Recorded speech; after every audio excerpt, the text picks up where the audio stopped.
¿sale? O lo que tradicionalmente llamábamos microevolución.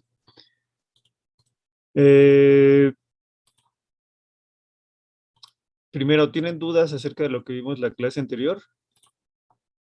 Bueno, a lo mejor sí de las fórmulas, pero no las vimos a profundidad, solamente era para mostrarles diferentes índices, ¿sale? Pero ahorita vamos a empezar a trabajar con cuestiones ya más de ejercicio y para entender el principio de Hardy-Weinberg, ¿de acuerdo? Entonces, Vale. ¿hasta ahorita todo bien o hay alguna duda de alguno de los temas que hemos revisado? Todo bien. Ok, entonces vamos a revisar esto, les voy a dejar una lectura al final, bueno, para la siguiente clase y la discutiremos en ese momento, ¿sale? Lo que quiero que comencemos a revisar el día de hoy, ya que vimos algunos conceptos, ya que vimos cuestiones históricas, vamos a revisar a mayor profundidad el tema del equilibrio de Hardy-Weinberg. Me parece que sí, no sé si con ustedes vimos algo acerca del equilibrio de Hardy-Weinberg o si alguien de ustedes sabe lo que es el equilibrio de Hardy-Weinberg. Yo ¿Quién dice recuerdo que era una forma de saber si fuerzas evolutivas o si la especie en cuestión estaba evolucionando, ¿no? O si estaba en proceso de, pero no recuerdo muy bien. Ok, ¿alguien más? Yo no, profesor, no sé. ¿Nadie? Bueno. Es un binomio cuadrado perfecto que considera, me parece que es para las frecuencias alélicas, ¿no?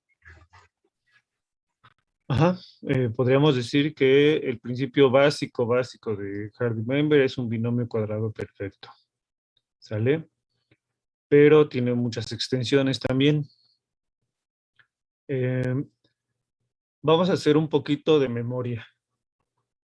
Recordemos que primero se trabajó, o el primero que planteó un trabajo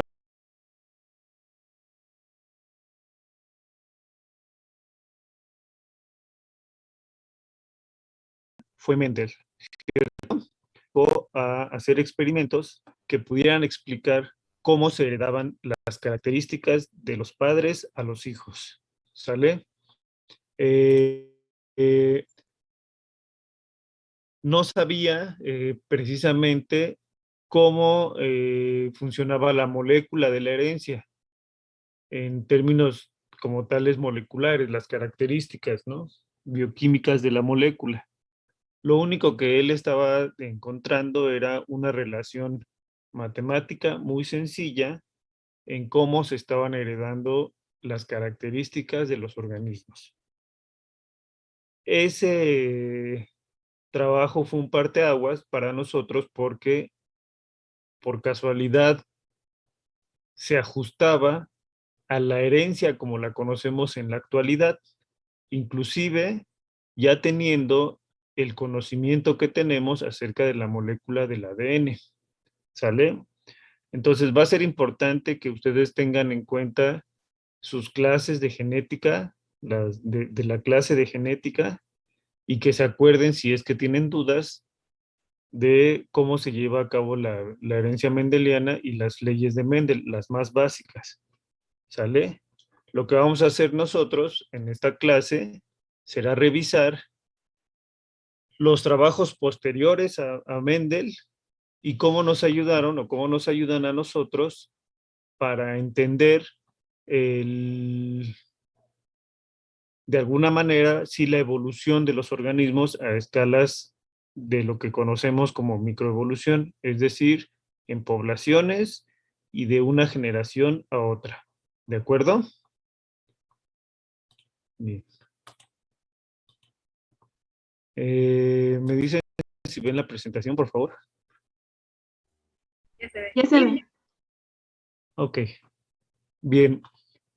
Lo que nosotros queremos entender con el principio de Hardy-Weinberg es cómo cambia una población de una generación a otra y podemos extenderlo a varias generaciones. ¿Sale? Este principio fue muy importante porque fue el punto de partida para todo lo que conocemos en la actualidad. Sigue siendo útil, sigue siendo la base de la microevolución en el aspecto de genética de poblaciones y con base en este principio, ahora podemos hacer inferencias también al pasado, no solamente al futuro. ¿Sale? Se diseñó originalmente el principio para ver lo que estaba pasando en este momento, ¿no? En el momento presente. ¿Qué está pasando con las poblaciones y con la variación en las poblaciones actuales? ¿Sale? ¿Quién planteó este principio? Bien, como recordamos un poquito de historia, las ideas de Mendel fueron retomadas en 1900, o por lo menos fueron rescatadas en ese año de manera oficial. Posterior a ese año se desarrolló toda una escuela de genetistas que se fueron incorporando a la escuela evolutiva, ¿no? Explicando la evolución no solamente por el mecanismo que Darwin había descrito, que fue el de selección natural, sino fueron incorporando otras fuerzas evolutivas, tales como la mutación, la deriva genética, que vamos a ver también aquí, y el flujo genético, ¿no? Gracias a esos tres fenómenos se pudieron explicar muchas otras cosas que no se podían explicar tomando únicamente lo que había propuesto Darwin, ¿sale? En ese aspecto, en esos años, surgen dos investigadores que no tienen mayor reconocimiento que el que nosotros le damos en esta área del conocimiento, ¿sale? Uno de ellos fue Hardy, que fue un matemático inglés, y el otro fue Weinberg, ¿no? O Weinberg, si le quieren decir así. En paralelo trabajaron cuestiones diferentes. Hardy era completamente matemático y él se dedicaba a hacer modelos matemáticos de cuestiones que le llamaban la atención. Por alguna razón, le llamó la atención las leyes de la herencia y explicó con algo que para él era muy sencillo, un principio, ¿no? De cómo las poblaciones se podían mantener estables a través del tiempo. Ahorita vamos a ver a qué se refería. Por otro lado, Wilhelm Weinberg fue un médico que se dedicó más bien al estudio de cuestiones como síndromes, algunos síndromes, y de frecuencia de nacimientos, de gemelos, ¿no? Y bueno, los diferentes tipos de gemelos, cuates y todo esto, ¿no? Que hay. Eso fue lo que lo acercó a la genética de poblaciones en sí. Ambos por su cuenta llegaron a una misma conclusión, basados precisamente en las ideas mendelianas, ¿de acuerdo? En los modelos que Mendel estaba proponiendo. Aquí tenemos el ejemplo de la discusión, o bueno, la cartita que manda Hardy para explicar su principio en la revista en Science. Explicando realmente lo que estaba pasando con las poblaciones naturales y basado principalmente en las características mendelianas o en los caracteres mendelianos y cómo se podían comportar de acuerdo a las probabilidades que Mendel ya había propuesto, ¿sale? Todo esto se puede explicar tan sencillo como lo hacemos en nuestra clase de genética, cuando hacemos un cuadro de Punnett y empezamos a representar las distintas probabilidades que hay de cruzas, ¿no? Sobre todo cuando cruzamos dos heterócidos, ¿sale? El principio fundamental de Hardy-Weinberg se basa en la cruza de heterócigos y cómo se pueden dar estas proporciones de la progenie de estos dos heterócigos en las poblaciones naturales, ¿sale? Bien. En para que ellos explicaran lo que estaba pasando en la naturaleza, ¿no? De manera matemática, tomaron como base lo que había como mencionado su compañero, un binomio cuadrado perfecto. En la secundaria y a veces en la prepa nos enseñan que para resolver esto lo tenemos que igualar a cero, ¿sale? Cuando hacíamos nuestro formulazo para las ecuaciones de segundo grado, ¿no? En este caso, nos sirve a nosotros para representar de manera matemática lo que ya hemos visto en el cuadro de Punnett, ¿sale? Lo tenemos que igualar a 1 porque estamos imaginando que esta fórmula nos representa las proporciones genotípicas en las cuales se encuentran los individuos en una población. Entonces, el total de la suma de todos los genotipos o de todos los individuos que presentan los genotipos tiene que ser 1. ¿Sale? Todo lo vamos a igualar a partir de aquí a 1. El total de nuestra población va a ser igualada a 1. Si tenemos 500 individuos, no importa. Entonces vamos a expresar 500 va a ser igual a 1. ¿Cuántos que tengan el genotipo homózigo para Q van a estar en qué frecuencia? ¿Sale? Ese es en realidad el meollo del matemático del principio de Hardy-Weinberg. Y vamos a ir expresando tanto las frecuencias genotípicas de una forma como las frecuencias alélicas de otra forma, como lo tenemos hasta abajo en amarillo. En la mayoría de los libros de evolución y de genética de poblaciones van a encontrar esta notación como P y como Q, las dos formas alélicas en el modelo más básico, ¿sale? Cuando se plantea el modelo original, como bien les mencioné, se plantea en términos de los caracteres mendelianos, ¿sale? Entonces, hablamos de un organismo o de una especie diploide, es decir, que tiene herencia materna y herencia paterna, y que los alelos solamente son 2. Tenemos un locus, ¿no? Con 2 alelos, es decir, un locus con 2 formas distintas. ¿Hasta aquí hay dudas? No. ¿Seguras y seguros? Yo sí, no sé qué es un locus. Un locus. Bueno, esto también ya es de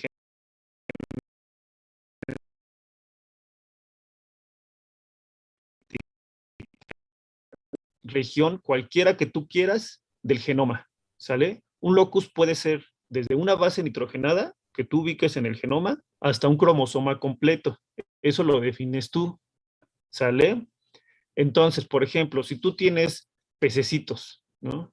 Y sabes que para determinada región del cromosoma, todos los pececitos o la mayoría de los pececitos tienen una adenina y de pronto te surge otro que tiene una timina, entonces tienes 2 formas alélicas del mismo locus. ¿Sale? Ok, gracias. Vale. Si hay conceptos que no recuerden, revisen los chicos y está bien que pregunten, yo les voy a tratar de contestar, pero va a ser más dinámico si ya lo tenemos presente, ¿vale? Si no, bueno, de todas maneras pueden preguntar, no tengo problema.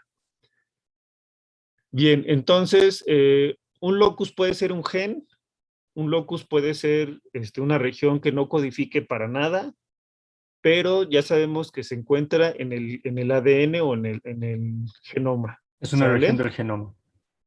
Una región, la que ustedes quieran, desde la más pequeña hasta la más grande. El mismo genoma completo puede ser un locus, ¿sale? Bien, entonces, a partir de la cruza que yo les comentaba, que es de 2 heterócigos, nosotros podemos obtener una frecuencia genotípica, ¿sale? La frecuencia genotípica va a ser la proporción de individuos que presenten cada uno de los genotipos en una población. La suma de esto también nos tiene que dar 1, ¿sale? Siempre. Y recuerden que cada genotipo en un locus con 2 alelos va a tener las dos copias. Si estamos hablando de organismos diploides, va a tener la representación de las dos copias. La combinación de esa representación será la que nos dé un genotipo en específico. ¿De acuerdo? ¿Todo queda claro hasta aquí? Sí. Sí. Ok. Bien. Este cuadrito, si ustedes lo ven bien, se representa tal cual como lo estamos viendo aquí. Acá abajo tenemos esta misma representación. A mayúscula como si fuera la P minúscula, y A minúscula como si fuera la Q minúscula. Es exactamente lo mismo. Se representa como P cuadrada porque estamos hablando del mismo alelo dos veces, ¿sale? O al cuadrado. Q cuadrada va a ser la representación de los homózigos para Q, y PQ va a ser la representación para los heterózigos. ¿Sí queda claro? Sí. Sí. Esto lo podemos sustituir de acuerdo a lo que estamos viendo aquí arriba, con la representación de los homózigos con letras mayúsculas. La D, normalmente utilizamos la D como si fuera dominante, la H para los heterózigos y la R para los homózigos recesivos, ¿no? Podemos sustituir también eso para estas letras o para estas representaciones, ¿no? La D mayúscula va a ser la representación de los genotipos homózigos para P, ¿sale? Por eso la podemos poner como P cuadrada. La H van a ser 2PQ porque tenemos la posibilidad de que ocurra en dos formas distintas o en dos combinaciones distintas que den como resultado lo mismo, ¿sale? 2PQ. Y R va a ser Q cuadrada. Aquí no se alcanzó a ver bien, se movió, pero R va a ser Q cuadrada, es decir, la probabilidad de que ocurran los homózigos recesivos o para Q. ¿Sale? ¿Todo bien hasta aquí? Sí. Bien. Vamos a diferenciar siempre la frecuencia genotípica de la frecuencia alélica. La frecuencia genotípica forzosamente nos va a llevar a la combinación que hay entre los alelos. Pero ¿cuántos alelos hay en total?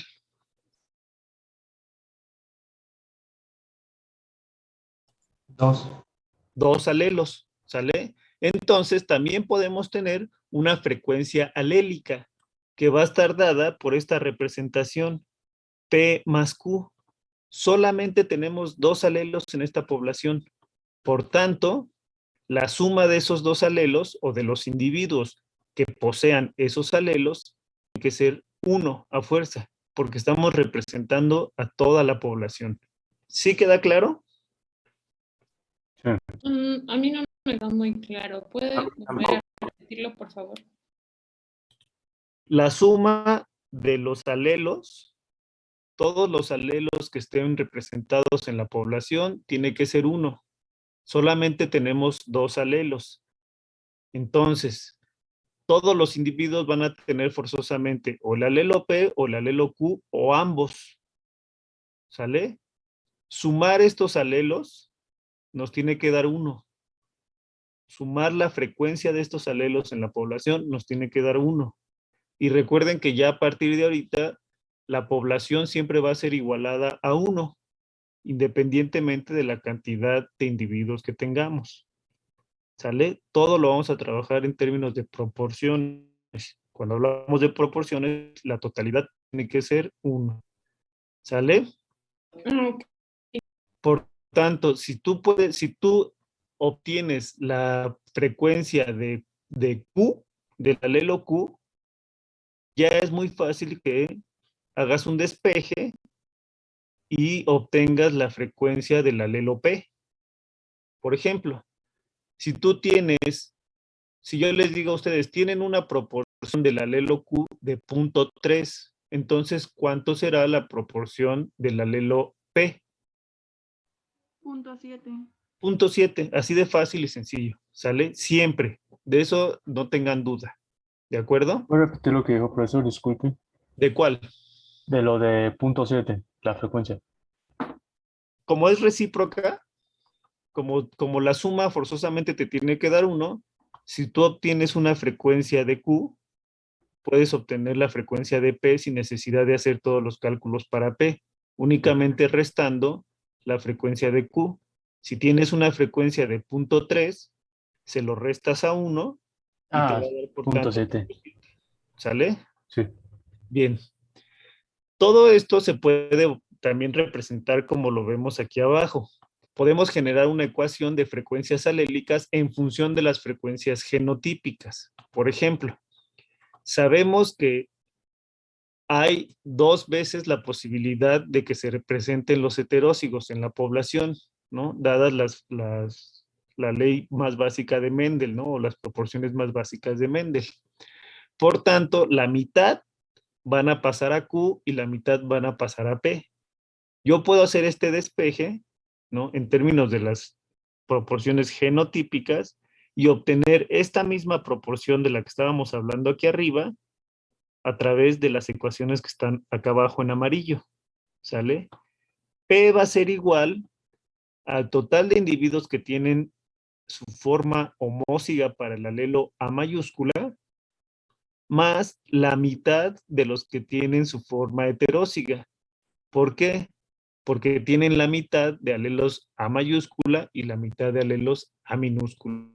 ¿Sí les queda claro? Sí. Sí. Ok. ¿Seguros todos, todas? Como estoy Sí. echando un monólogo. Bueno. Bien.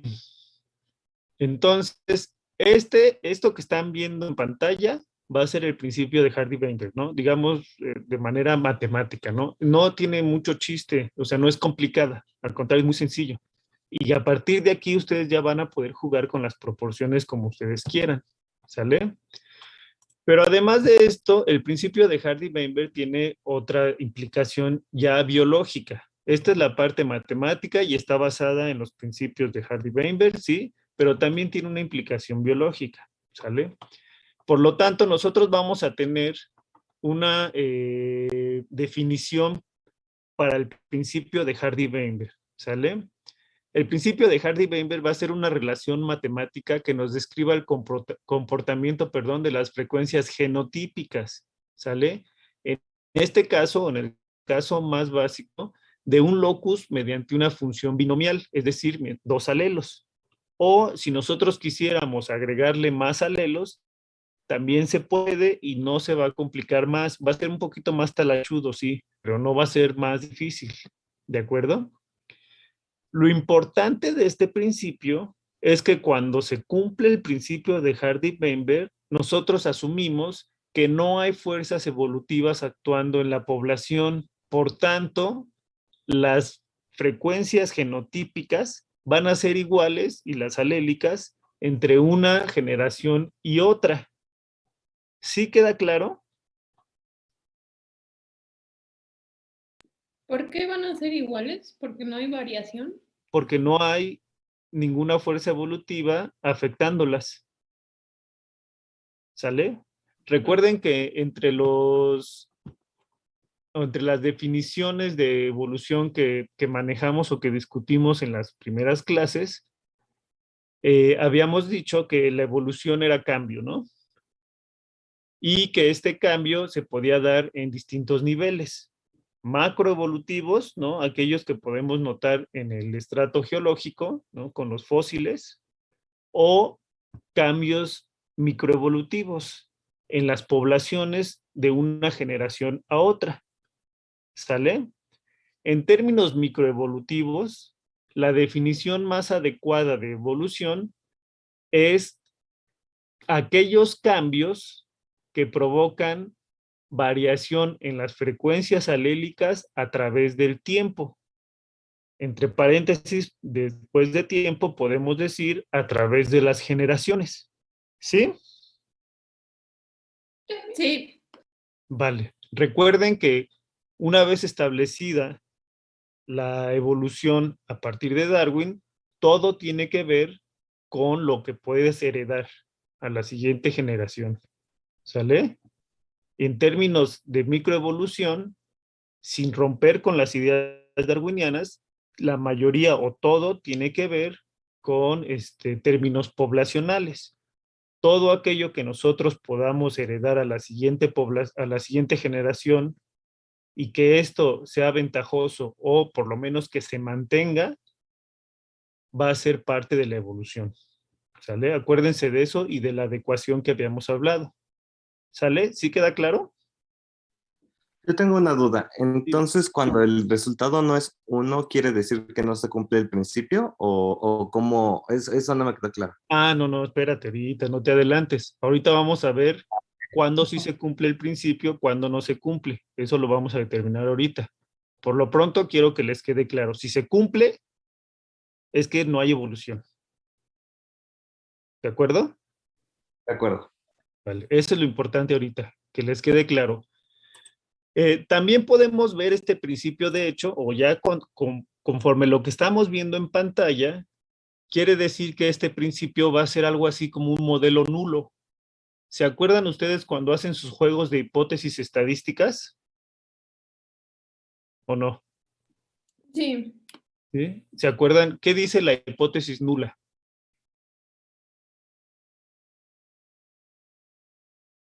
Es importante porque ahorita lo van a hacer, ¿eh? Lo de la hipótesis nula y la hipótesis alternativa o alterna. ¿Qué dice la hipótesis nula?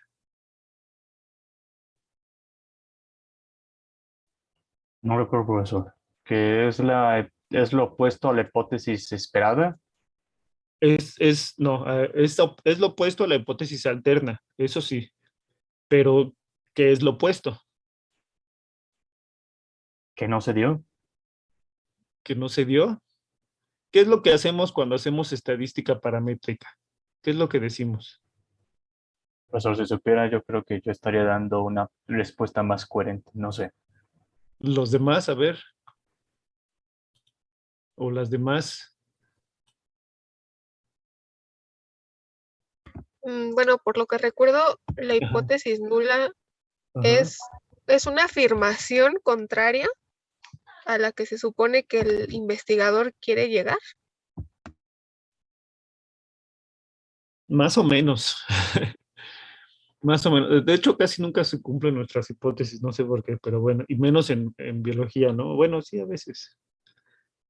A ver, vamos a plantear un escenario hipotético.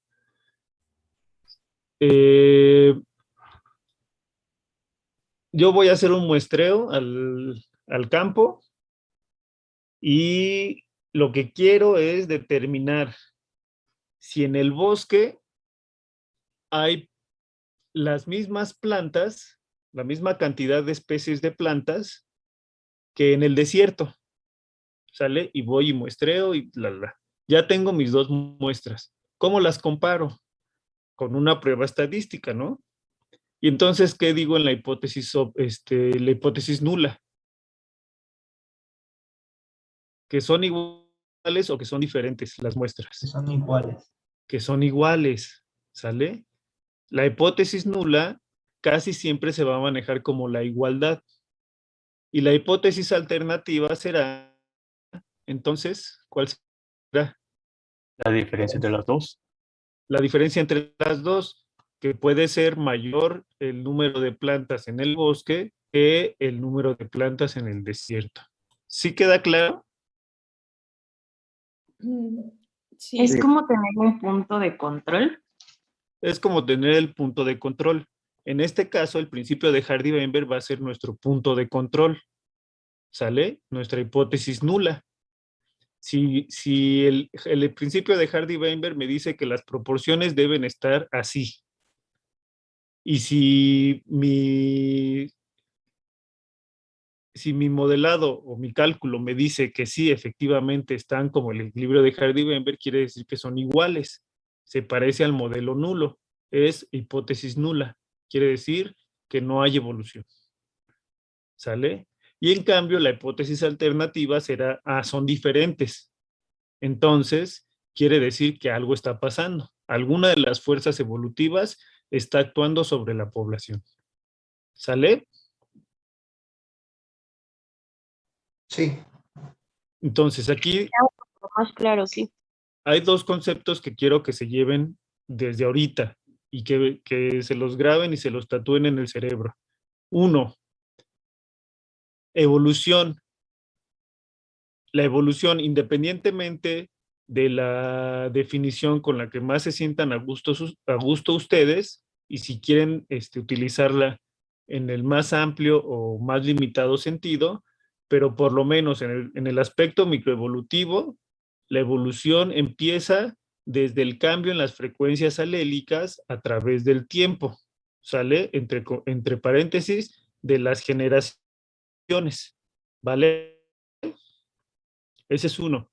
Y la otra, que el equilibrio o el principio de Hardy-Weinberg es un modelo nulo, ¿de acuerdo? Por tanto, cuando comparemos nuestras proporciones genotípicas con las esperadas en el equilibrio de Hardy-Weinberg, si se parecen, no hay evolución. Hay otras personas, y que a mí me hicieron pensar muchísimo cuando lo plantearon, que decían, es que estamos viendo las cosas de manera muy sencilla o muy simplista, ¿sale? El hecho de que nosotros no detectemos un cambio en las frecuencias alélicas y las frecuencias genotípicas de las muestras que estamos tomando de acuerdo al principio de Hardy-Weinberg, no quiere decir que no estén actuando las fuerzas evolutivas. Más bien quiere decir que tal vez todas las fuerzas evolutivas están actuando al mismo tiempo y no hay una preponderante. Entonces, eso también podría mantener las frecuencias alélicas de una generación a otra, más o menos en el equilibrio de Hardy-Weinberg. Como cuando decimos, no sé si se acuerdan de los vectores, ¿no? Que si tienes un vector, pues obviamente la partícula se mueve hacia la dirección en la que va ese vector, ¿no? Pero ¿qué pasa si tienes dos vectores que apuntan en sentidos contrarios en la misma intensidad? ¿Qué pasaría con la partícula? No se mueve. No se mueve, se anulan ambos vectores, ¿no? Y eso puede pasar con varios vectores al mismo tiempo.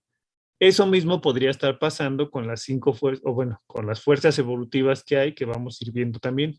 Profesor, ¿De acuerdo? Sí. ¿podría repetir el punto 1 que dio, por favor? ¿El punto 1 del cual? De lo que mencionó que nos tatuáramos mentalmente.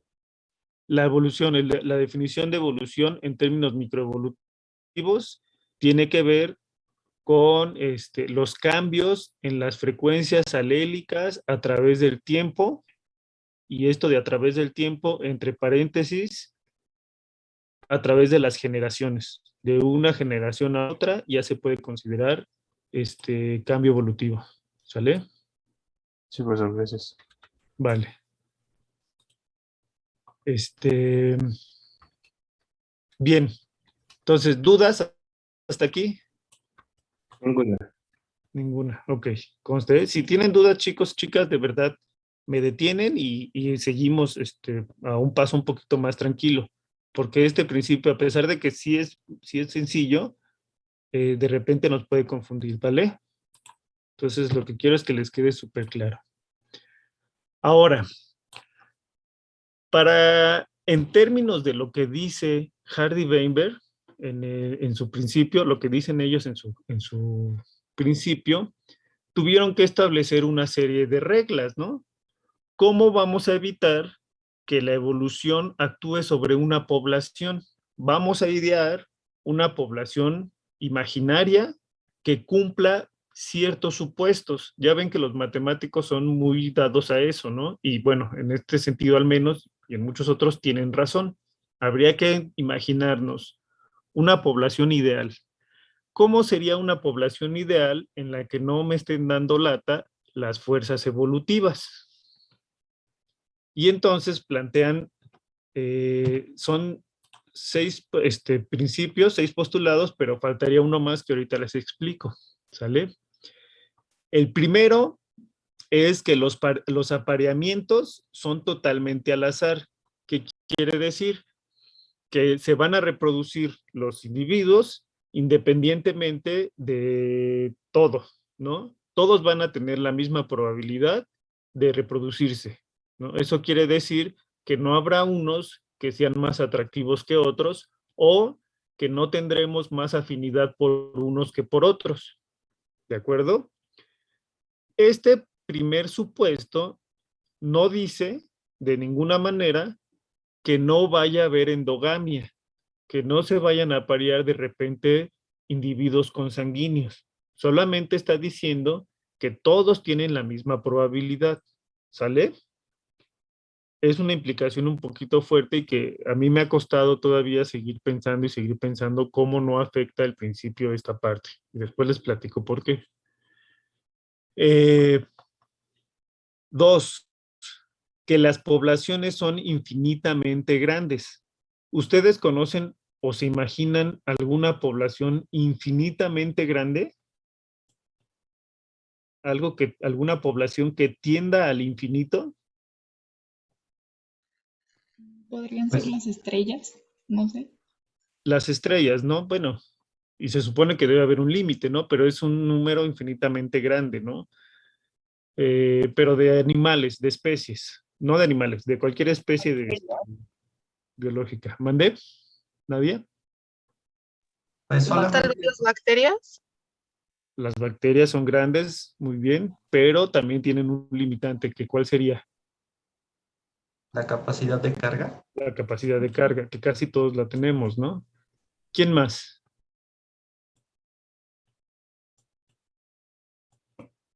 Los virus. Los virus, aunque los virus pues, no son propiamente organismos vivos como los conocemos bueno, como los conocemos, ¿no? A los demás. Pero ellos dependen igual de los organismos que los portan, ¿no? En donde puedan utilizar la maquinaria de las células. Pero son muy, muy grandes, ¿no? Infinitas como tal, no va a haber ninguna población. Pero que sean muy, muy, muy, muy, muy grandes, que podamos decir que se parecen o que tienden al infinito, pues tal vez las que acaban de mencionar ustedes, ¿no? Las bacterias que crecen muchísimo, los virus que se propagan muchísimo y, en fin, organismos de esa naturaleza, ¿no? Pero ninguna es infinita, ¿sale? Eso que nos quede claro. Bien. Otra de los supuestos es que no van a aparecer alelos nuevos en la población.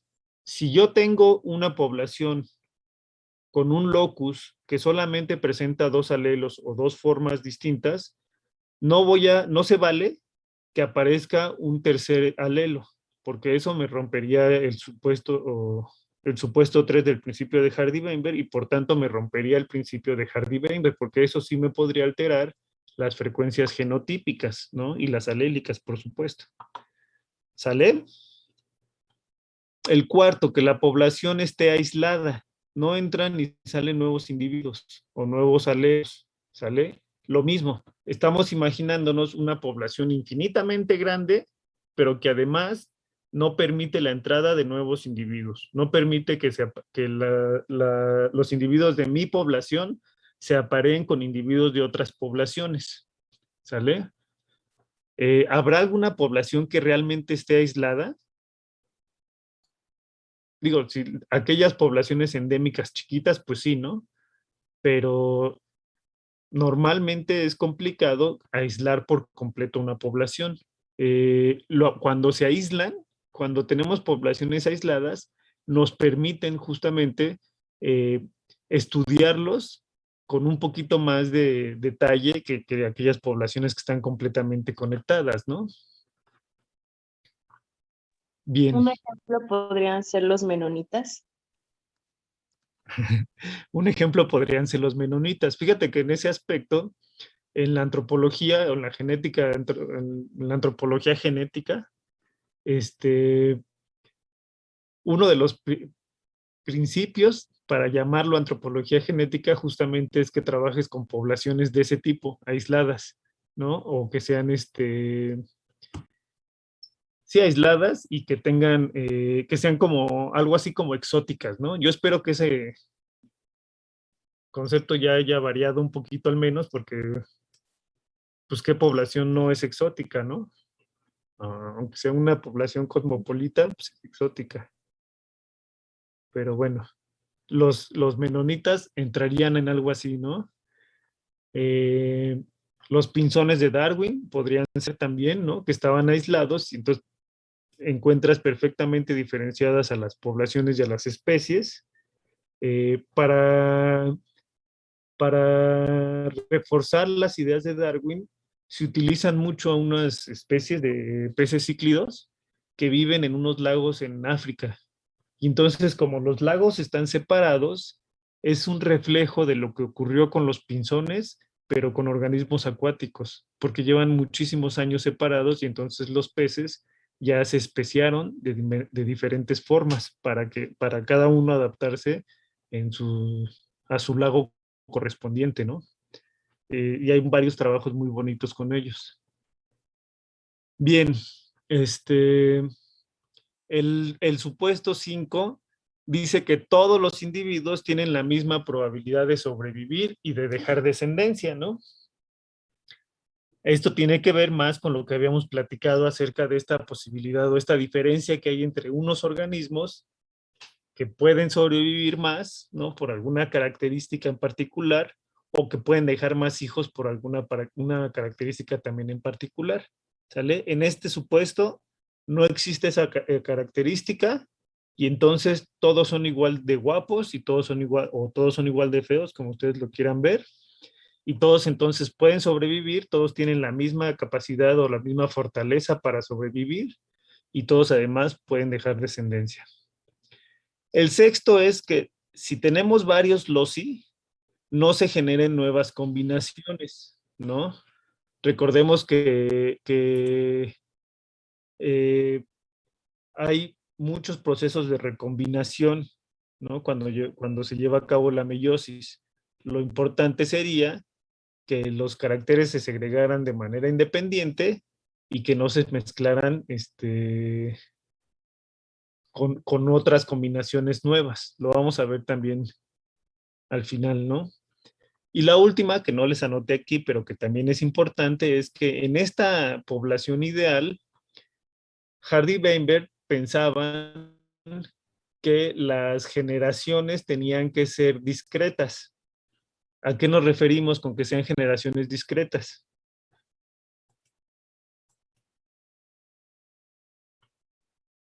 ¿A qué les suena? A lo mejor será que, o sea, los individuos de una generación solo se pueden aparear con los de esa generación y no con las de anteriores y posteriores. Exactamente. Una generación no va a tener contacto con la generación anterior ni la posterior. ¿Sale? Ellos están asumiendo que viene una generación, se aparean, todo lo que tienen que hacer, se mueren y a la siguiente generación es la que nosotros estamos analizando, ¿no? Y así sucesivamente. ¿Sale? Es importante también considerar eso. Dime. Entonces, la séptima es que se consideraban que las generaciones eran discretas entre sí. Ajá, así es. Generaciones discretas. ¿Sale? Es importante. Entonces, si pueden, también ahí, anótenlo por ahí, ¿no? ¿A qué hace referencia cada uno de estos supuestos del principio de Hardy-Weinberg? Pues nada más y nada menos que a cada una de las fuerzas evolutivas, ¿sale? Si los apareamientos son totalmente al azar, ellos esperarían que no hubiera endogamia, aunque yo les comentaba, ¿no? Si hay apareamientos al azar, quiere decir que todos tienen la misma probabilidad de mezclarse con todos, ¿no? A pesar de esto, ellos dicen que este supuesto obedece a que no haya endogamia en la población, ¿sale? Después vamos a ver por qué y les voy a decir por qué luego me confunde a mí esta parte. El supuesto de las poblaciones infinitamente grandes dice que no hay deriva génica. También vamos a ver lo que es la deriva génica. Es otra fuerza evolutiva y tiene que ver más bien con el azar. Entre más grande sea la población, menos efecto de la deriva génica vamos a ver. Eso sí también lo tenemos muy claro todavía. Esto sí pasa, ¿no? Que no aparezcan nuevos alelos en la población quiere decir que no haya mutación, ¿no? Si no hay mutación, nosotros ya dijimos que entonces no hay generación de nuevas variantes, ¿no? Y si no hay generación de nuevas variantes, pues prácticamente no hay evolución y no hay nada, ¿no? El cuarto dice que la población debe estar aislada. Eso quiere decir que no haya migración o también le pueden poner que no haya flujo genético. ¿Sale? Migración o flujo genético. El 5, todos los individuos tienen la misma probabilidad de sobrevivir y de dejar descendencia. Acuérdense que esto es lo que Darwin llamó adecuación, ¿sale? Entonces, en esos mismos términos, no habrá selección. Si todos tienen la misma probabilidad de sobrevivir y de dejar descendencia, entonces no hay selección. No está actuando la selección en esta población ideal. Y si son varios loci, no se generan nuevas combinaciones, quiere decir que no hay recombinación, ¿sale? Todos los caracteres se segregan de manera independiente y se mantienen en una misma combinación, digámoslo así, ¿sale? Solo cuando estás analizando varios loci al mismo tiempo, varias características al mismo tiempo, varias zonas del genoma al mismo tiempo, ¿sale? ¿Tienen dudas? Profe, para Darwin no hay selección, era igual a no hay adecuación. Para Darwin no cabía la posibilidad de que no hubiera selección. Por tanto, la adecuación, Darwin no fue el que acuñó el término adecuación. Él solamente se refirió a esto, a la probabilidad de sobrevivir y la probabilidad o la capacidad de dejar descendencia a la siguiente generación. Y entonces él decía que para que la selección actuara, tendría que haber capacidades distintas en los distintos individuos para sobrevivir y capacidades distintas para dejar descendencia. Profesor, Dime. ¿qué hacía referencia a la deriva génica? Disculpen, solo para recordar. Al azar, al puro azar. ¿Sale? Solamente al azar. Y vimos el caso de cuando trasladábamos algunos organismos de un continente a una isla. Ah, sí es cierto, los conejos.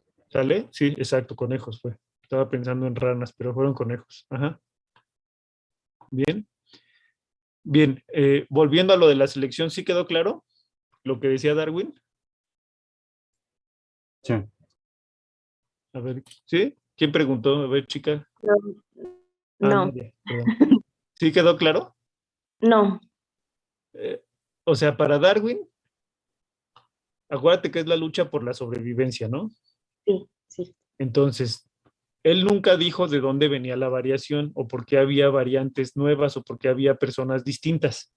Él solamente decía, hay variación, hay diferencias en las características de las personas, hay diferencias en las características de los individuos en una población de perros o en una población de pinzones, ¿no?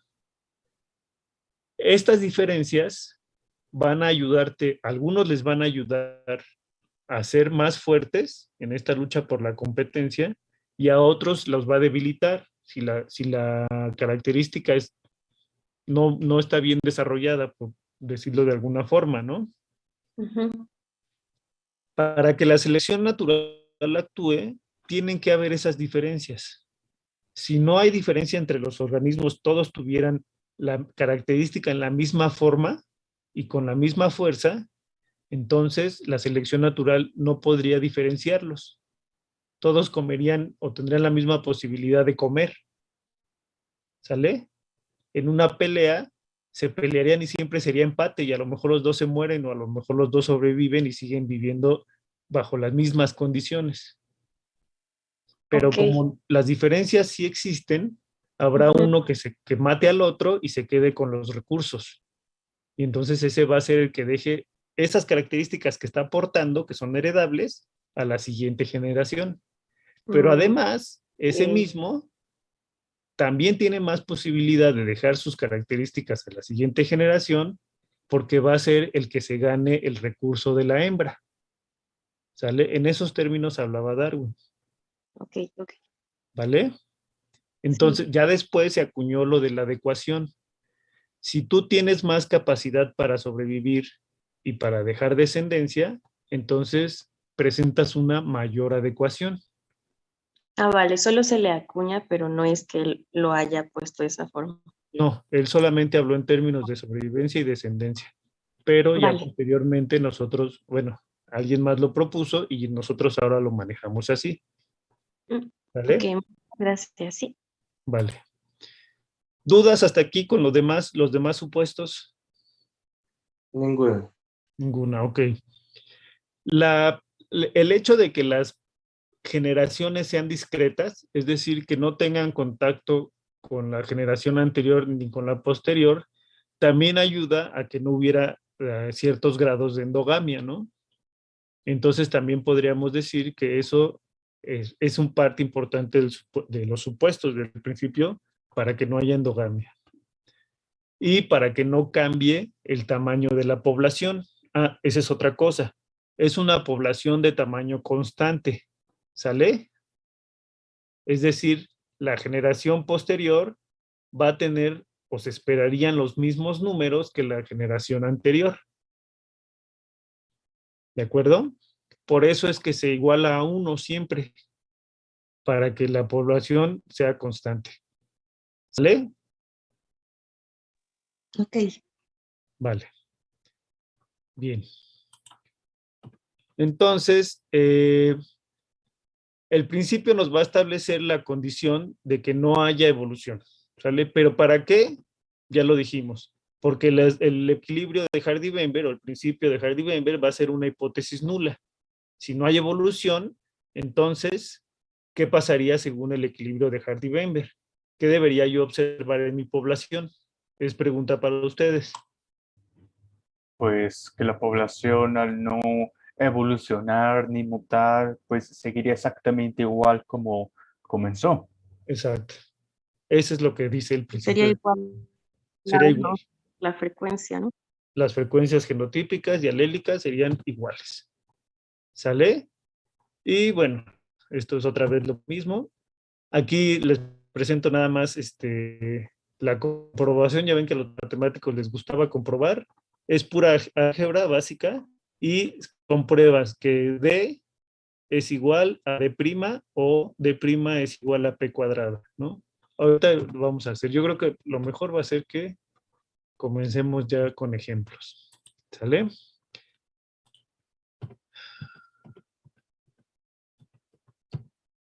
Les voy a poner esta otra porque este sí es importante que se acuerden.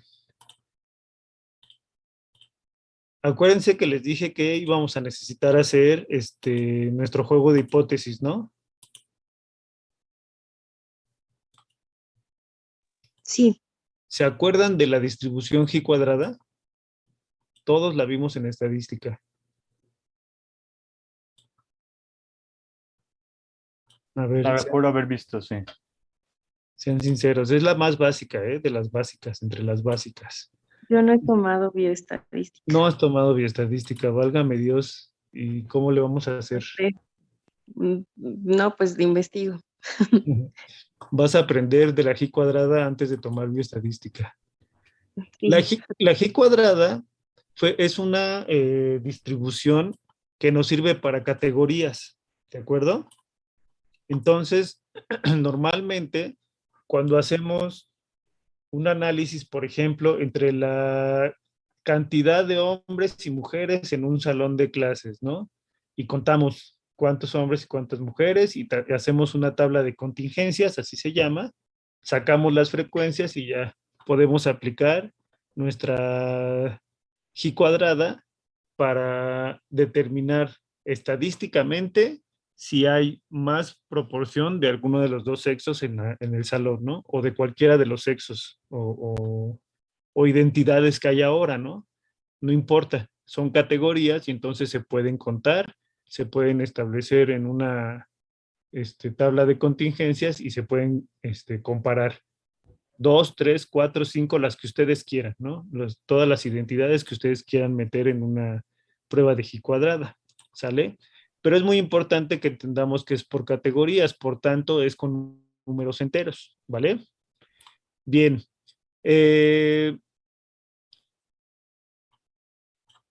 Lo que habíamos platicado también, cuando hablamos de hipótesis, estos son los juegos de hipótesis, ¿sale? Cuando hablamos de las hipótesis, la hipótesis nula nos va a decir que A es igual a B. Es decir, no hay diferencias entre las poblaciones. En este caso, no hay diferencias entre las generaciones o no hay diferencias entre el principio de Hardy-Weinberg y mi población de estudio. ¿Sale? Y la hipótesis alternativa nos dice que sí habrá diferencias entre las dos poblaciones, entre las dos generaciones o entre lo esperado en el equilibrio de Hardy-Weinberg y lo que yo estoy obteniendo. ¿Sale? Otro concepto muy importante que deben tener claro son los grados de libertad. ¿Vale? Eso los vamos a obtener con esta formulita. Número de clases fenotípicas menos 1 menos el número de alelos que estamos analizando menos 1. ¿Sale? ¿Todos claros? ¿O hay Sí. dudas? Sí, profesor. Ok, está fácil, ¿eh? Toda esta información la vamos a tener a la mano. Entonces, nada más hay que aplicarla a la formulita y listo. Y la significancia que vamos a tener o que vamos a manejar va a ser del 95%, ¿sale? O 0.05, una P de 0.05, ¿sí?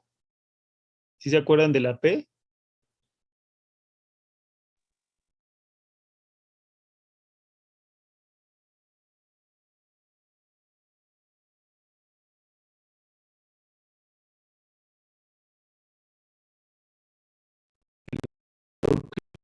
Sí.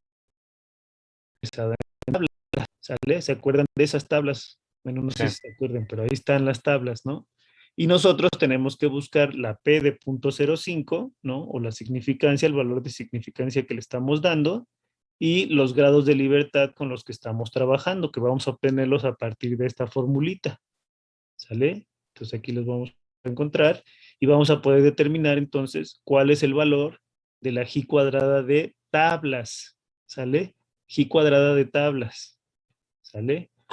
El 0.05 es esta zona que vemos aquí en la distribución. Esta es la distribución G cuadrada. Esta parte que está en rojo va a ser el 5% de los valores que están en esta distribución. ¿Sale? El 95% restante está acá. Si mi G cuadrada calculada es menor que la G cuadrada de tablas, con esta significancia, quiere decir que mi valor está en la parte blanca, en la zona de no rechazo de la hipótesis nula. Quiere decir que mi población está en equilibrio de Hardy-Weinberg o que entra dentro de los principios de Hardy-Weinberg. ¿Sale? Si mi G cuadrada calculada cae en la zona roja, en este 0.05 o en este 5% de los datos que ya no voy a contar como válidos para considerarlos como iguales al principio de Hardy-Weinberg, entonces aquí estoy entrando en la zona de rechazo de la hipótesis nula. Por lo tanto, me tengo que ir a la hipótesis alternativa. Sí hay equilibrio de Hardy-Weinberg porque mi población no se está comportando conforme el principio esperaría. ¿Sí queda claro? Sí. Básicamente en la zona de rechazo de la hipótesis nula es lo que buscamos. Se podría decir. Queremos, si no nos queremos aburrir, queremos lo interesante, es decir, que haya evolución, sí. Esto es lo que buscaríamos. La zona roja, la de rechazo. Si queremos que ya nuestra población se siga manteniendo así, no queremos que cambie, entonces a la zona blanca. Que no haya evolución. ¿Sí? Sí. Vale. Anoten estas fórmulas, por favor. Profe, yo tengo una pregunta. Dime. ¿Por qué los grados de libertad aparece? Bueno, yo me acuerdo que solamente era el número de clases menos 1, pero ahí ¿por qué se le pone ya después menos el número de alelos menos 1? Porque aquí tienes dos clases distintas, tanto las fenotípicas como las alélicas. O sea, cambiaría muchísimo, cambiaría como aún así en los grados de libertad. O sea, se le tendría que agregar el menos 1 por lo que está en paréntesis, o cómo sería. Sí, o sea, tú vas a tener un número de clases fenotípicas, le vas a restar 1 y a esto le vas a restar el número de alelos menos 1. Ok, ok. ¿Sí? Va, va. Y esto sí es importante porque entre más alelos tengas, tal vez tus grados de libertad cambien. Cambian. Ok. ¿No? Sale, muchas gracias. Cambian, de hecho, no, Sí. no tal vez, cambian, ¿no? Ok. ¿Y esto solamente aplica para evolución? Sí, esto está ajustado para microevolución. Ajá. Para genética, ¿no? Ajá. Igual. Va. Sí. ¿Vale? ¿Alguien más o está claro? Anoten esto, chicos, y yo les iba a decir hijos, ¿eh? Ahora sí. Anoten esto, chicos. La fórmula de la G cuadrada para calcular es esta que está aquí en blanco, ¿no? X cuadrada o G o chi igual a la suma de datos observados menos datos esperados, todo esto al cuadrado entre datos esperados. ¿Sale? Anoten también la fórmula de los grados de libertad y la significancia a la que vamos a trabajar, que es esta, 0.05 o 95% de los datos, ¿no? Y anoten esto que está aquí abajo. Esto les va a ser de mucha utilidad para determinar rápidamente si se trata de una población en equilibrio o no.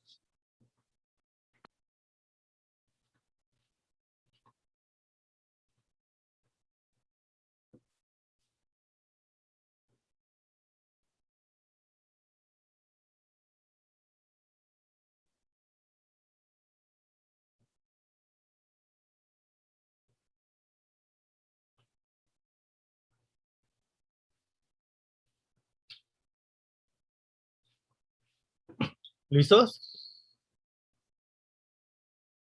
Aún no, profesor.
¿Ya todos listos?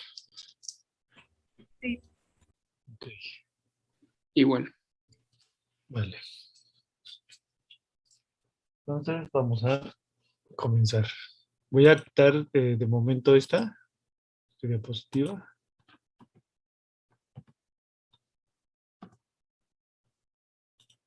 Y vamos a cambiar de pantalla.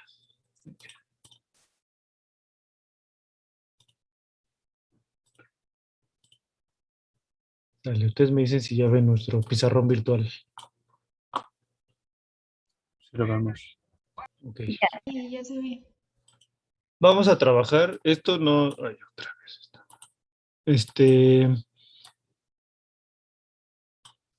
Estos datos van a salir ahorita apenas.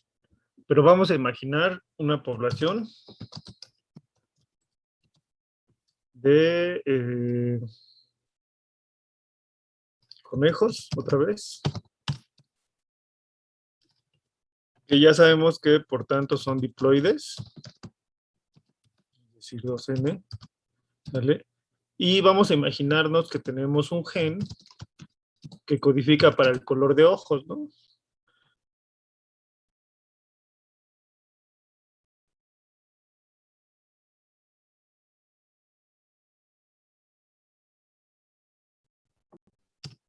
Y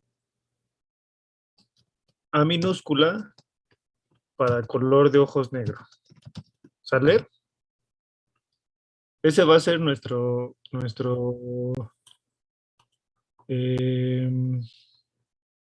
objeto de estudio ahorita.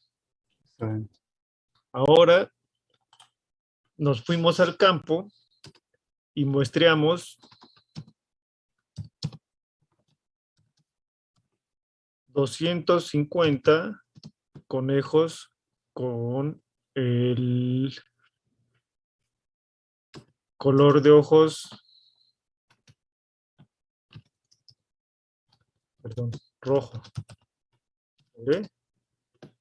Vamos a imaginar que estos genes o estos alelos son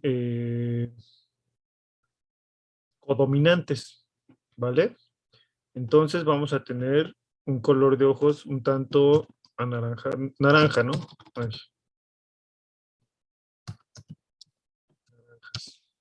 Cuando se combinan el gen o el alelo A mayúscula para el rojo y A minúscula para el negro, van a ser naranjas, ¿vale? Y vamos a tener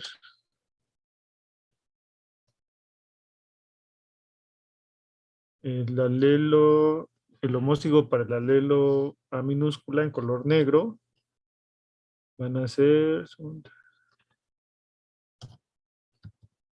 200, ¿sale? ¿Sale? ¿Se acuerdan de lo que entonces decía al principio de Harry Weinberg? Primero vamos a sacar datos en general. ¿Cuál es la N de mi población? Solo pregunta, ¿N de negro o N solo como letra de número arbitrario?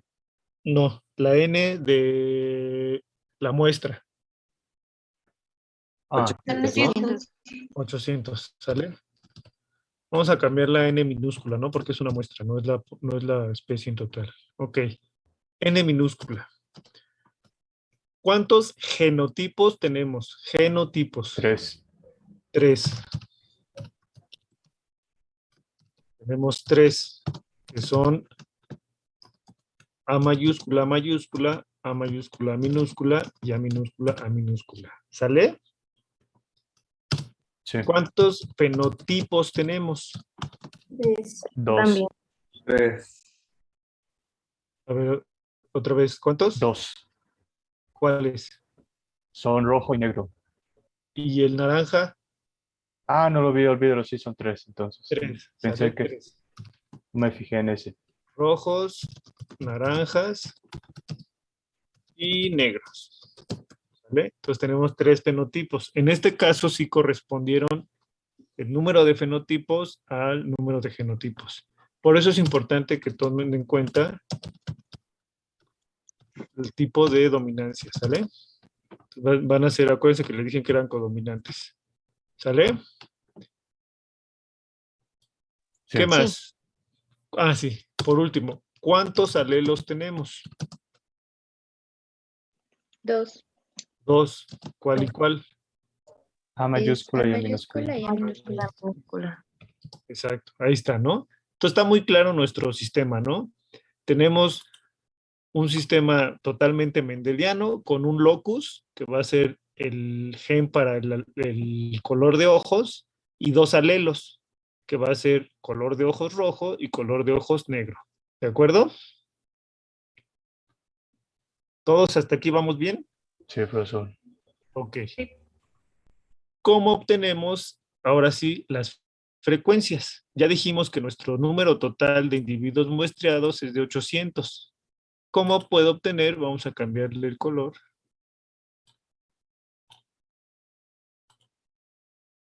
En rojo vamos a utilizar las frecuencias genotípicas, observadas. Todas las frecuencias observadas. Frecuencias genotípicas. Bueno, primero fenotípicas.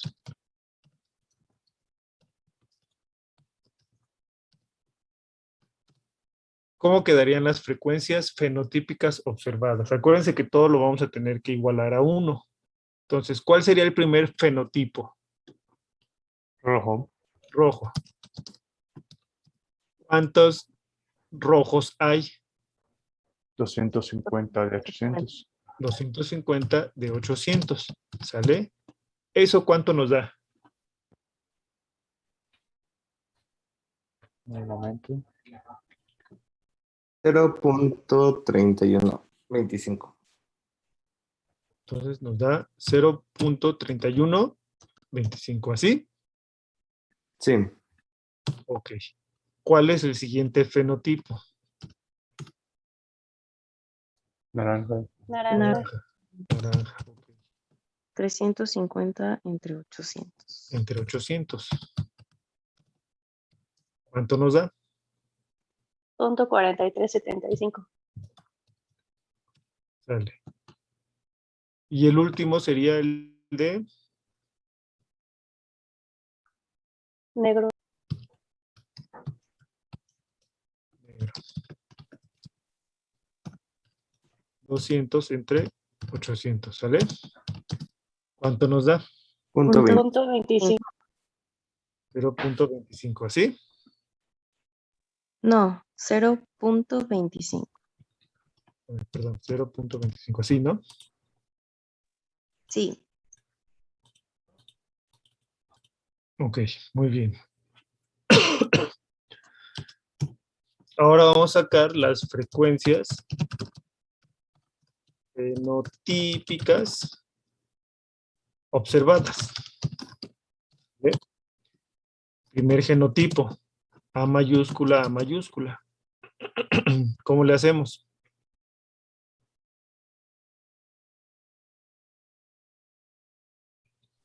¿1 entre 4?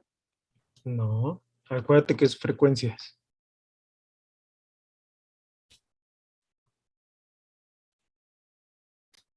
Ah, 250 entre 800. Exactamente.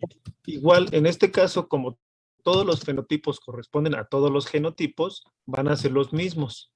No siempre es así, pero en este caso, Profesor, podría copiar y pegar abajo y solo cambiar el naranja y negro por A mayúscula, minúscula y A minúscula, minúscula. pues sí, podríamos hacer eso. Copiamos esto y pegamos. Y solo cambiamos ahí las letras. Pero todos quedan claros de cómo se hizo, ¿verdad? Sí. Sí. Ok. Sí. De acá estamos considerando estos genotipos, ¿sale? Y entonces ahora sí viene algo padre. Primero, ¿cuánto es la suma de las tres frecuencias genotípicas? 1. 1. ¿Sí? O muy cercano a 1, ¿no? ¿Sí? No, nada más, o sea, 0.3125 más 0. Ah, alguien más. Sí, gracias. A ver, ¿quién más iba a hablar? Sí, sí da 1. Da 1, ¿no? Sí, Sí da 1. Ok. Esto quiere decir que estamos bien, ¿no? Cuando sea 1 o muy cercano a 1, que las décimas sean realmente pocas, ¿no? Quiere decir que vamos muy bien, ¿sale? Entonces, ahora vamos a sacar las frecuencias alélicas. Para esto, sí vamos a necesitar las expresiones que vimos en un principio de Hardy-Weinberg. ¿Se acuerdan cuál era? P cuadrada más Ajá. Y esa la 2PQ sustituíamos en espere, domina con D, ¿no? con D y con H y con R, ¿sale? Entonces vamos a tener, en este caso, para el alelo A mayúscula, vamos a tener P cuadrada, que les dije que eran los homócigos, ¿se acuerdan? Sí. Entonces vamos a ponerle A.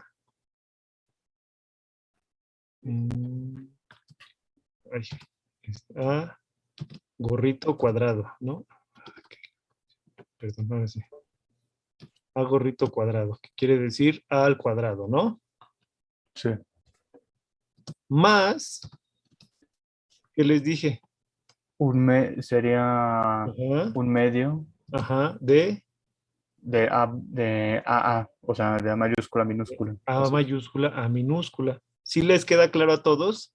Estamos considerando que el alelo A mayúscula está presente en todos los homózigos de A mayúscula, obviamente, más la mitad de los heterózigos. ¿Cierto o no? Sí, Sí. ¿Sale? A eso se refiere esta expresión. Entonces vamos a sustituir los valores.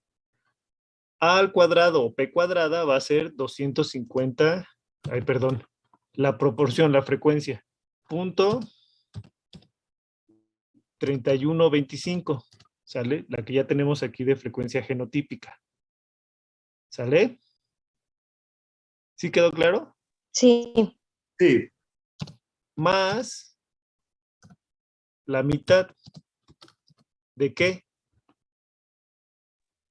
0.4375. 0.4375. ¿Sale? ¿Eso qué nos da de resultado? 0.5. ¿Sí?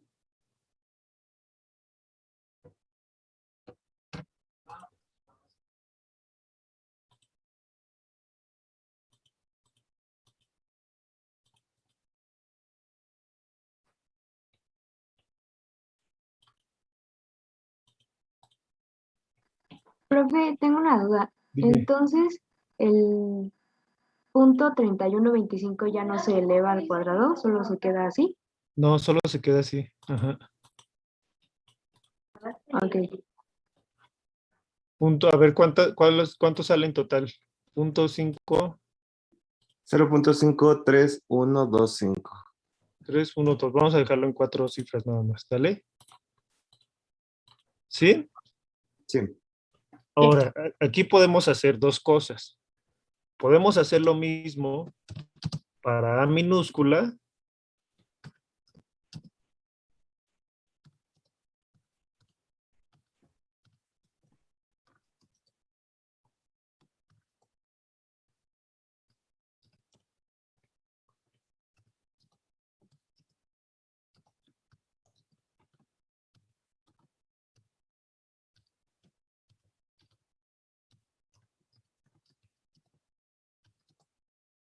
O podemos restar 1 menos A.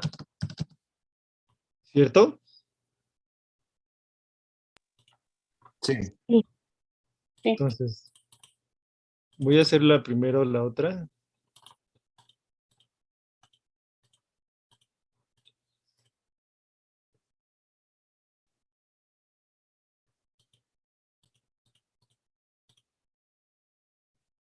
Exacto.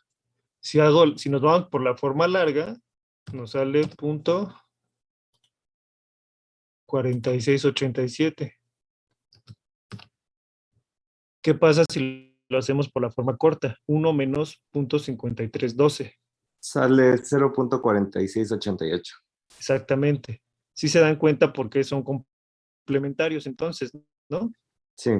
Siempre. Entonces, si sumamos esto, tiene que dar 1, o en este caso nos va a dar, si sumamos con mi resultado, nos daría punto 999999, ¿no? Si lo hacemos con los de ustedes, quedaría 1 exacto.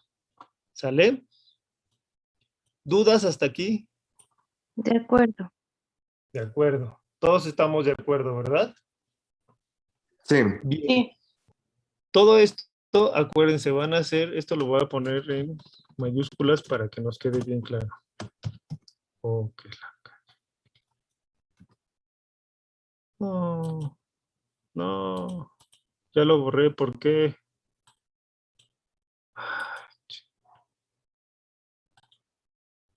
Bueno, ¿lo copiaron? Y si pone control Profesor, Z, a ver ¿puede si ir? No, regresa. ya le puse, mira. Profesor, ¿puede ir arriba en la flecha? ¿No? Sí, ya le puse y ya me mandó que no. A ver. Ahorita lo hago rápido. Pero bueno, ¿les quedó claro? Sí. Sí. Aquí. Observadas. Estas van a ser las frecuencias observadas. Hicimos las frecuencias fenotípicas. ¿Sí? Rojos, naranjas y negros. Y dijimos que eran 250 entre... ¿Cuánto era aquí? ¿25? Sí.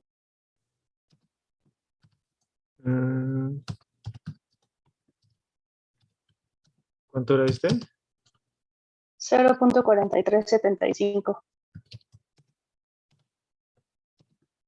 Y 200 entre 800 igual a 0.25, ¿no? Sí. Frecuencias genotípicas. Dijimos que eran las mismas. Y le ponemos aquí, ¿no?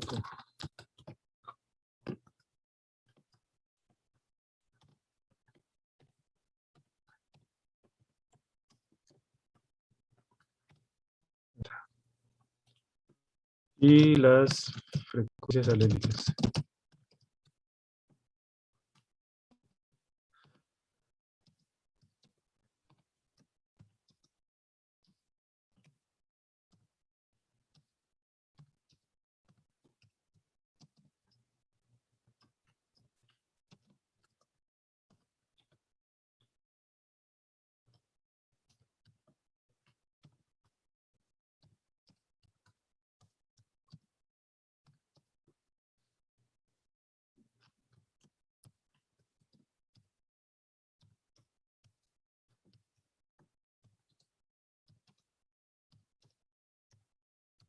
¿53 qué? 5.5312.5. ¿No?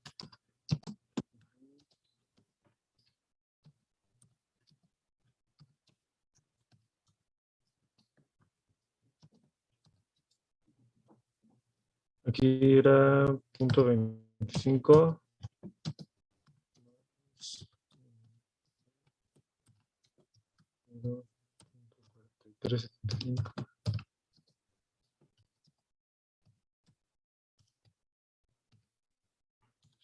¿No? Para que quede en uno. ¿Sale? Sí. Ahora sí ya quedó, Sí. ¿no? Ahí está. Bien. Entonces, ahora vamos a trabajar las frecuencias esperadas. Vamos a poner en color verde. ¿Sale?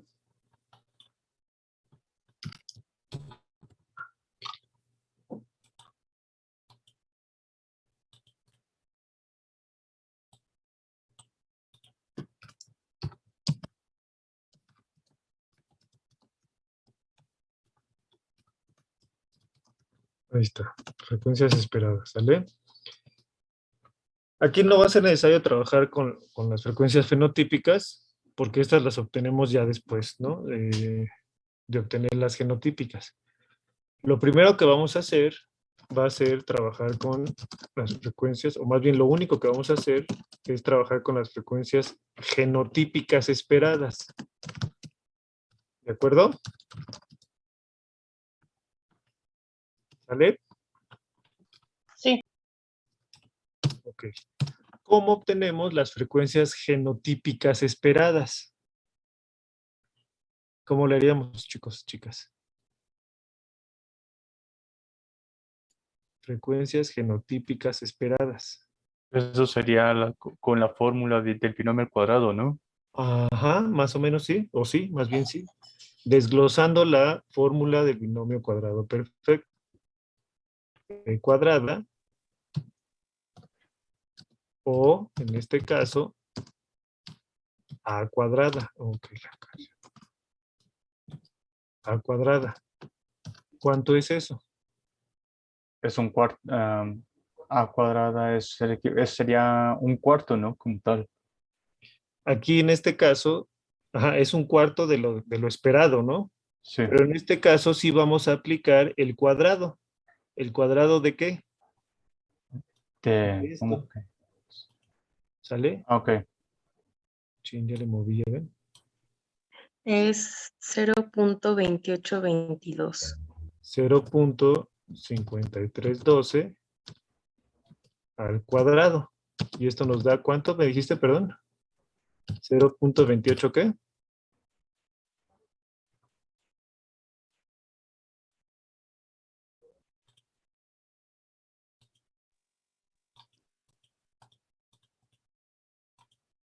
$21.22. Ahí está. ¿Sale? ¿Sí les queda claro a todos? Sí. Dale. Aquí les voy a hacer una corrección. No es P, sí es P cuadrada, pero lo que tenemos que representar aquí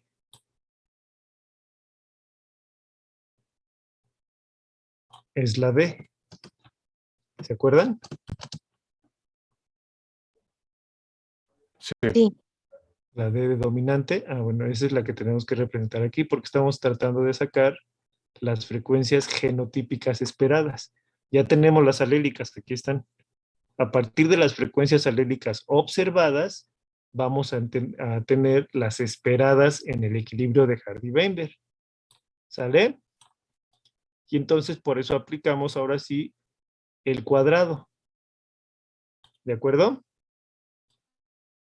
Sí, de acuerdo. ¿Sí, todos están en lo mismo? ¿O ya se perdieron, profesor. o ya se durmieron, o ya se desconectaron? No, sí, de acuerdo. De acuerdo, conste. De acuerdo.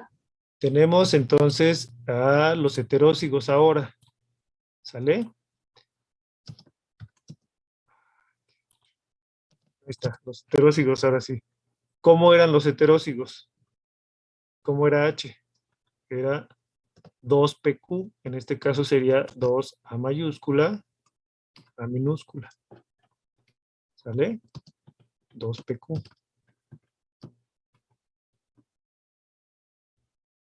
¿Sí o no? Sí. Esto quiere decir que es 2 por P, o en este caso A mayúscula, .5312 por .4688. ¿Sí? ¿Queda claro? Sí. Sí. Sí. ¿Cuánto es eso?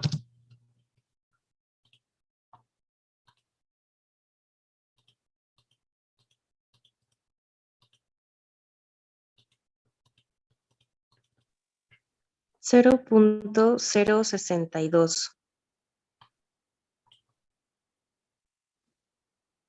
¿Seguros? ¿Segura?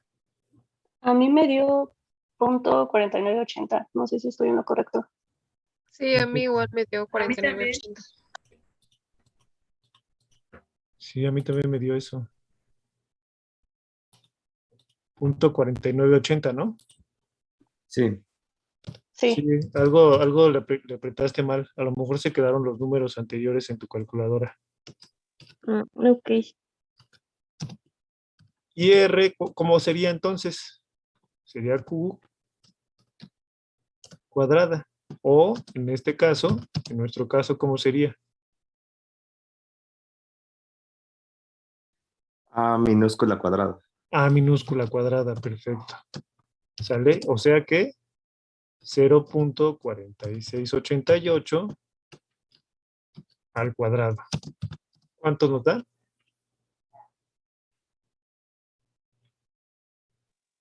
0.2197. Ahí está. ¿Todos les salió lo mismo? Sí. Sí. Ok. Pero una pregunta, profesor. Ajá, Entonces dime. ahí haríamos también el 97 al 98, ¿no? ¿Cómo, Como perdón? hicimos. Ajá, el resultado es 0.21977. ¿Se redondearía también a 90? Digo, ¿se subiría a 98? Lo podría subir, sí, sin ningún problema. Sí, claro que sí. Si quieren, lo subimos.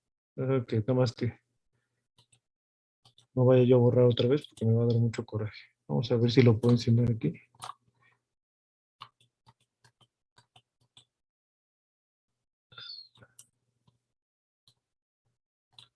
8, ¿no?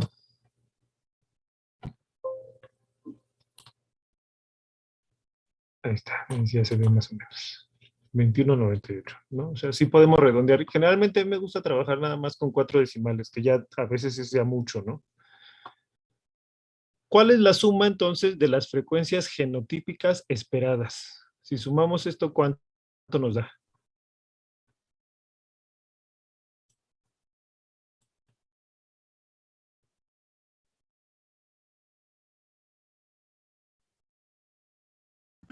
Uno.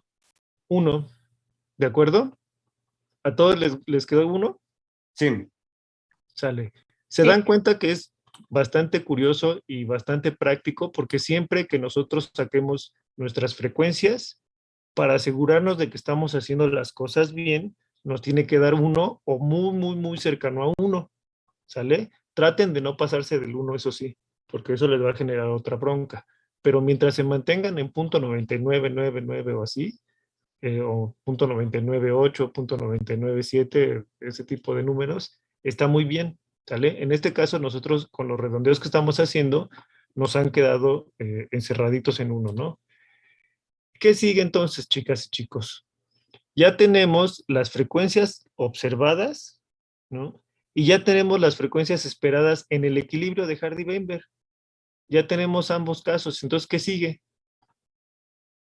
Hacer la G ¿Caso de cuadrada. G cuadrada? Ustedes harían ya la G cuadrada. ¿Sí o no? Contesten, seguros.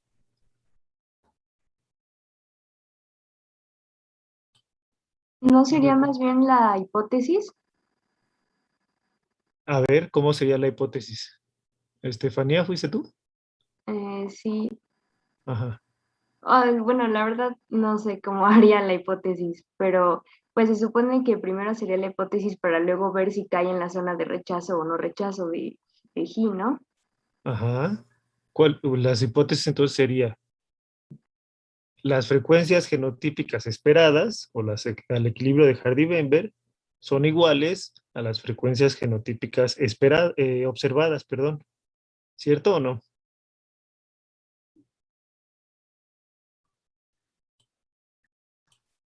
¿Podría repetir eso último, por favor?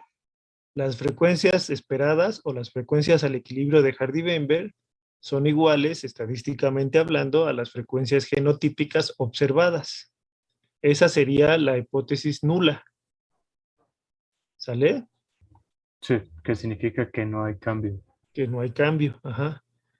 En cambio, la hipótesis alternativa sería que las frecuencias genotípicas esperadas al equilibrio de Hardy-Weinberg son diferentes a las frecuencias genotípicas observadas. ¿Sale? Pero les falta un pasito más, chicos y chicas. Ahí es cuando me doy cuenta que no me ponen toda la atención del mundo. Sacar los grados de libertad para... Faltan los grados de libertad también, pero falta algo más. Primero, profesor, ¿cuánto dio primero la suma entre todo? 1. Ok.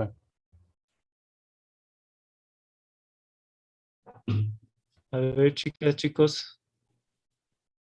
Les dije algo sobre la naturaleza de la G cuadrada.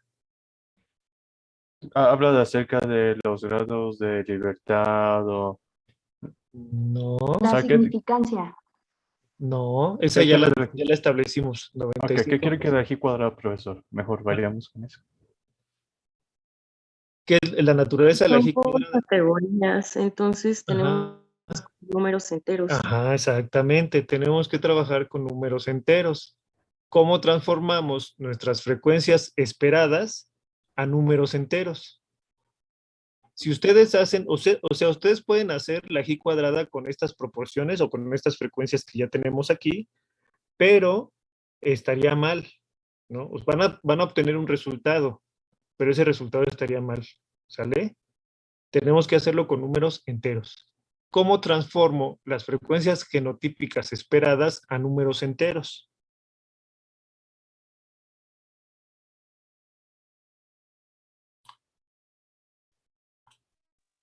Con la ecuación de frecuencias alélicas. No. ¿Cómo transformaste tus números enteros observados en frecuencias? Ya con una división. Ya te vas acercando. A ver, ¿alguien más? Entonces multiplicando por 100. No, vas bien, pero te faltó poquito. Por 800. Por 800. Acuérdense que todo lo estamos igualando a 1. Estas proporciones están igualadas a 1, pero ese 1, en términos reales, nuestro muestreo, ¿a cuánto equivale?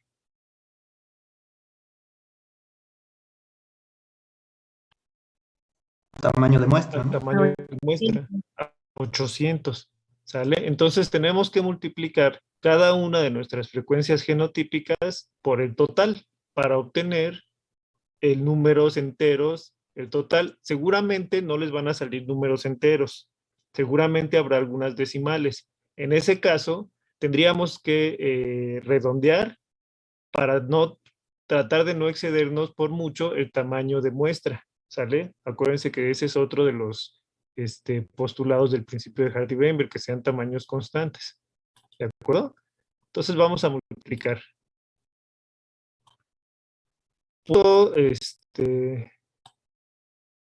28, 22 por 800. ¿Cuánto nos daría? 225.76. 225.76. ¿Sale? Hagamos lo mismo con los heterócigos.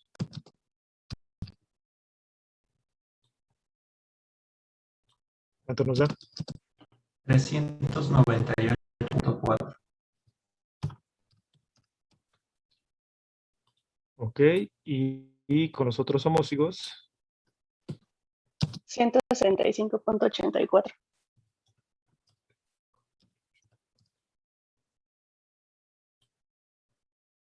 ¿Sale?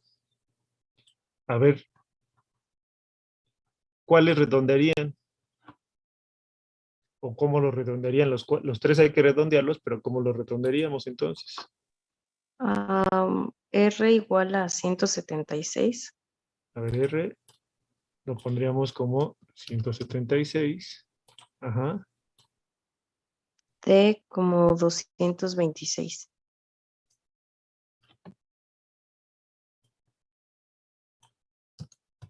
226. ¿Y H? 398. 398. ¿Sale? Ahora sí, vamos a hacer todo lo que ustedes decían. ¿Qué quieren hacer? Bueno, primero vamos a establecer, primero vamos a hacer la G cuadrada, ¿sale? Pero vamos a calcular la G cuadrada. G cuadrada, ¿cómo dijimos que era? Es la suma de los observados menos esperados al cuadrado entre los esperados, ¿cierto? Sí. Entonces, ¿cómo quedarían los primeros? Los observados son estos, ¿no? Con lo primerito que vamos a trabajar. 50. 250, primero entre paréntesis. 226. 226, eso al cuadrado entre 226. ¿cierto? Más 350. Sí.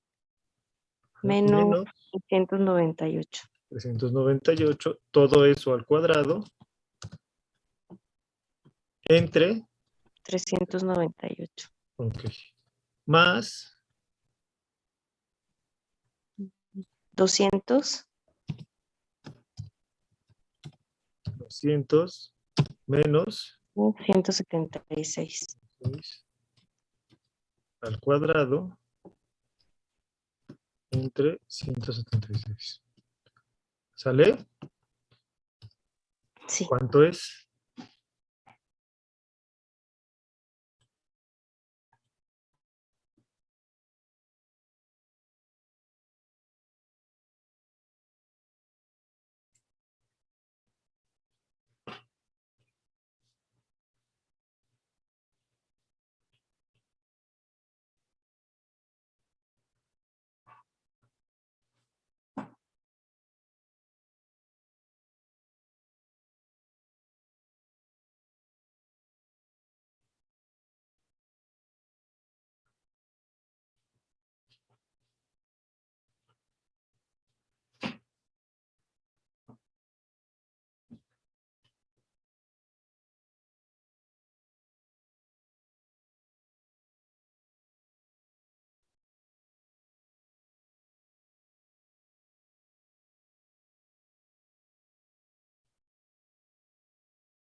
¿Cómo van, chicos, chicas?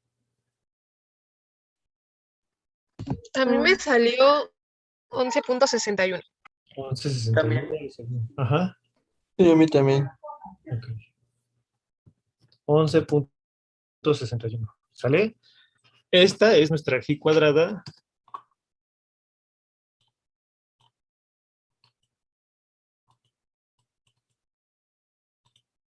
Esta es nuestra G cuadrada.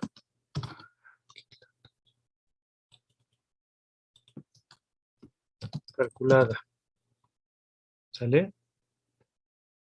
Ahora sí, tenemos que sacar los grados de libertad. ¿Sale? ¿Cuáles son los grados de libertad?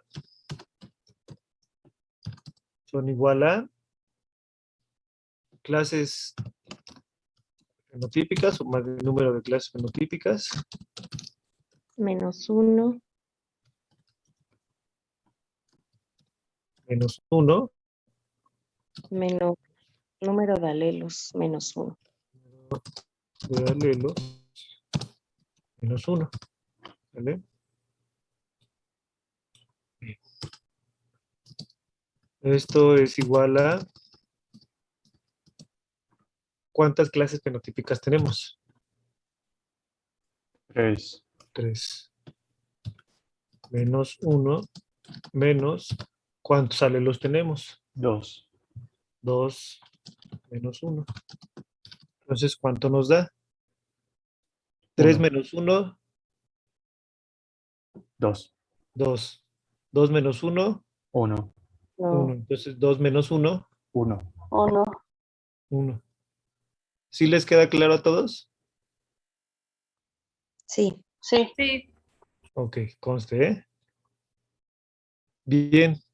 Entonces, tenemos eso y nuestra significancia o nuestro valor de P igual a 0.05. ¿Sale? ¿Cuál es entonces el valor de G cuadrada de tablas?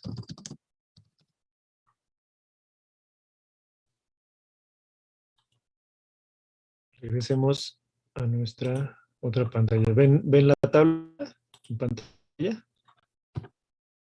Sí. Sí. Ok. ¿Cuál sería el valor? Con un grado de libertad y con una significancia de 0.05. 3.840. 3.841, ¿sale? Entonces, regresémonos a nuestro pizarrón. 3.841, ¿sale? Vamos a ponerlo en color azul. ¿Sale? G cuadrada calculada es mayor o es menor a la G cuadrada de tablas. Mayor. Mayor. Es mayor a la G cuadrada de tablas.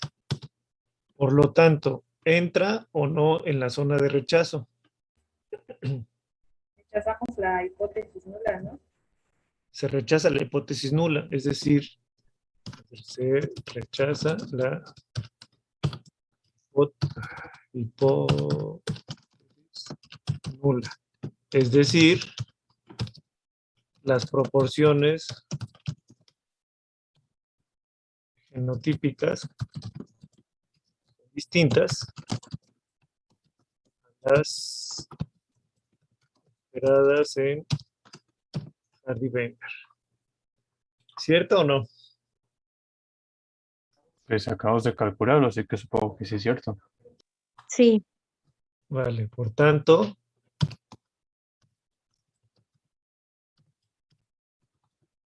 hay evolución. ¿De acuerdo?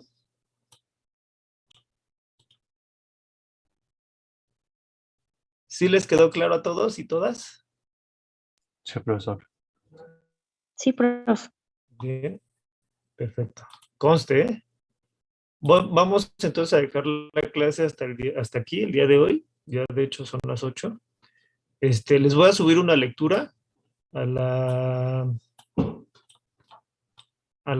Classroom para que la discutamos en la siguiente clase, ¿vale? Y ya tendría que ver totalmente relacionado con este tema y con los temas que vamos a seguir viendo posteriormente. ¿De acuerdo? ¿Están de acuerdo o no están de acuerdo? Está bien, profesor. Que lo vaya muy bien entonces. Bueno, si tienen dudas, las resolvemos la siguiente clase y la siguiente clase les voy a dejar tarea también. ¿De acuerdo?